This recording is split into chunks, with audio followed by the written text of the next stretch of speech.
Nós vamos dividir nosso estudo sobre eletromagnetismo em 4 assuntos. O primeiro deles é o que acontece quando uma partícula carregada se move dentro de um campo magnético.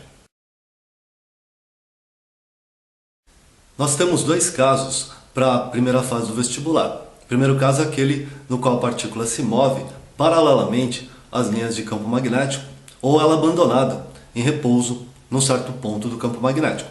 Nesse caso, a gente tem que lembrar da primeira lei de Newton, lei da inércia, e se ela for abandonada ou lançada paralelamente às linhas de um campo magnético, não vai haver força magnética. Portanto, na ausência de forças, a partícula ou permanece em repouso, se ela já estiver em repouso, ou ela vai se mover em MRU, movimento retilíneo e uniforme. O segundo caso, que é o que a gente mais trabalha, é quando a partícula é lançada perpendicularmente às linhas de campo. Nesse caso, para a primeira fase, a gente utiliza as formulinhas prontas, que a partícula vai fazer uma trajetória circular. Então nós usamos raios μv1 kb, m a massa da partícula, v velocidade, que é a carga, e b é o campo magnético. Aqui é importante que você se atenha às unidades no momento do cálculo. A massa tem que ser em quilogramas, o raio em metros, a velocidade em metros por segundo, a carga em coulomb e o campo magnético em Tesla. E a outra formulinha tinha 2 pimentas no meu kb. T é o período, é o tempo necessário para a partícula realizar uma volta. 2π, m é a massa, que é a carga, e B o campo magnético novamente. Numa segunda fase é necessário que você saiba deduzir essas 2 equações. Vamos ver rapidinho. Lembrando a segunda lei de Newton, nós vamos trocar a força resultante pela força magnética de Lorentz, que seria carga, velocidade e o campo magnético. Do lado direito, como a trajetória é circular, massa vezes a aceleração seria aceleração centrípeta, velocidade ao quadrado pelo raio. Cancelamos uma das velocidades da direita com a velocidade da esquerda. Multiplicamos em cruz.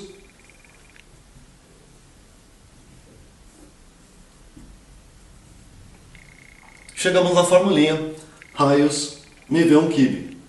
Tem vários modos para se calcular o período, mas como a gente viu o movimento circular recentemente, poderia lembrar, vamos fritar 2 piranhas e eu trocaria o raio pela expressão obtida agora há pouco. No lugar do raios, μv 1 kb. Cortamos a velocidade, isolamos o F,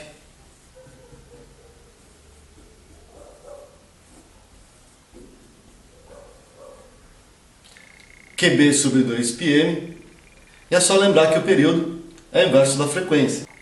Tinha 2 pimentas no meu kb. Normalmente nós utilizamos a regra da mão para poder ver direção e sentido da força magnética ou da velocidade ou do campo magnético.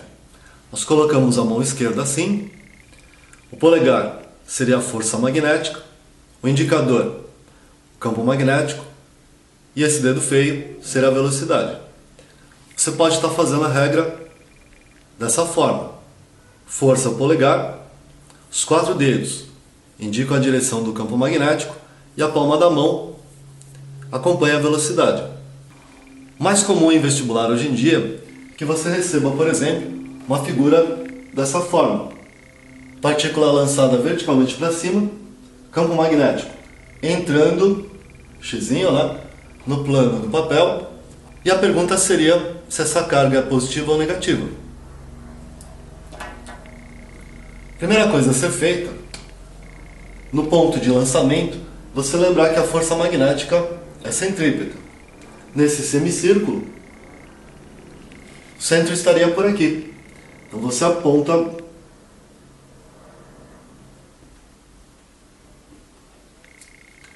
a força na direção do centro. Agora vamos alinhar os dedos, a regra da mão. Velocidade, dedo feio. A força seria o polegar. O indicador estaria saindo da lousa. Como o campo está entrando, nós chegamos à conclusão que a carga não é positiva, que nós utilizamos a mão esquerda para cargas positivas. Se eu fosse fazer nesse formato, velocidade, palma da mão para cima, força polegar. Ao colocar o polegar ao longo da força, você veria que o campo magnético, que são os 4 dedos, estaria apontando para fora da lousa. Significa que se a partícula fosse positiva, para ela descrever essa trajetória, o campo magnético teria que ser saindo e não entrando na figura. Essa primeira regrinha aparece muito no cotidiano nas televisões antigas, seriam televisões de tubo. Hoje em dia as TVs de LCD, de plasma, elas não utilizam isso.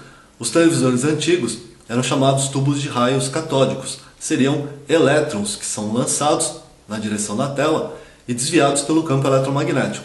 Essa regra 1 aparece também nos aceleradores de partículas. Por exemplo, o LHC, que tem aparecido frequentemente em vestibular.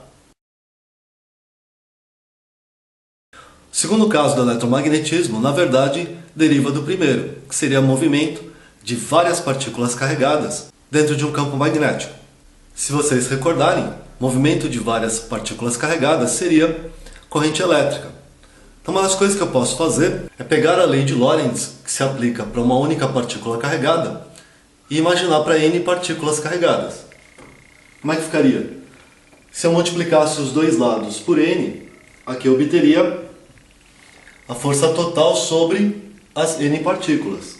Do lado direito, nq VB. Lembrando a cinemática,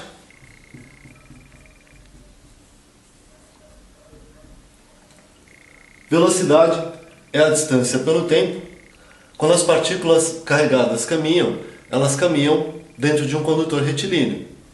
Então a velocidade seria comprimento desse condutor, L, pelo tempo necessário, vezes B. Isso aqui que está grifado é a carga total.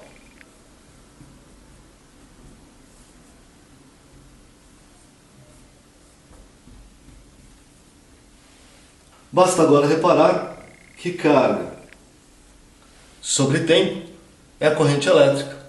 Nós obteríamos força total é a corrente I vezes o comprimento do fio que estiver imerso em campo magnético vezes o próprio campo magnético.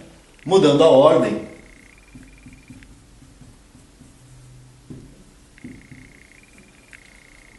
nós temos o famoso BIL. Força magnética de Lorentz é o campo vezes a corrente vezes o comprimento do fio. Aqui a regra é a mesma que vale para uma partícula só. Se o fio estiver paralelo às linhas de campo, não haverá força magnética. Se o fio estiver perpendicular às linhas de campo, aí sim nós utilizamos a fórmula do BIL. A regrinha de mão é praticamente a mesma, só que aqui você só usa a mão esquerda. Poderia estar usando assim: polegar é a força F, o indicador é o campo magnético B e o dedo feio seria a corrente I. Ou assim também: força magnética no polegar, os 4 dedos indicam o campo magnético e a palma da mão indica a corrente. Essa segunda regra ela é bem mais simples que a primeira, pelo fato de não haver uma trajetória. Então, frequentemente, em vestibular, eles acrescentam uma outra dificuldade, que seria a mistura com os conceitos de dinâmica. Muito comum, por exemplo, em vestibular, é um exercício desse tipo. É dado um fio percorrido por uma corrente, fio de massa M, portanto peso P, e o fio se encontra em equilíbrio dentro de um campo magnético. Pergunta seria: qual a direção e sentido do campo magnético? Nós teríamos que desenvolver um raciocínio, que é o seguinte: para que esse fio permaneça em repouso, já que existe um peso para baixo, deve existir uma força para cima. Nesse caso, só poderia ser uma força magnética. completaria a figura e aplicaria a regra da mão esquerda, assim ou assim. Dessa forma aqui, palma da mão acompanha o I, força magnética para cima. Você desloca o polegar para cima. Os 4 dedos vão entrar na lousa. Então a resposta seria campo magnético entrando. Poderia fazer com os 3 dedos. FBI. Coloque o dedo feio acompanhando o I. Polegar é a força. Você inclina até que ele alinhe com a força magnética. O indicador estaria entrando na lousa. Para resolver numericamente esse problema, é bem simples. Na verdade, você está lidando com um problema de estática. Como isso aqui está em repouso, força magnética é igual ao peso. Força magnética é o bio e o peso, massa vezes a gravidade. O mais comum é eles perguntarem o valor da corrente para que esse fio fique em repouso aqui. Se eu isolar o I, mg sobre BL. Terceira parte da nossa aula de eletromagnetismo é o que acontece quando uma corrente elétrica I gera um campo magnético B. Das 3, é a regra de mão mais fácil de ser feita. Você pega a mão direita, coloca ela aberta, alinha o polegar na direção da corrente e faz esse movimento aqui. Como é que ficaria isso? Suponha que exista uma corrente vertical para cima. Você alinha o polegar da mão direita com a corrente e gira desse jeito.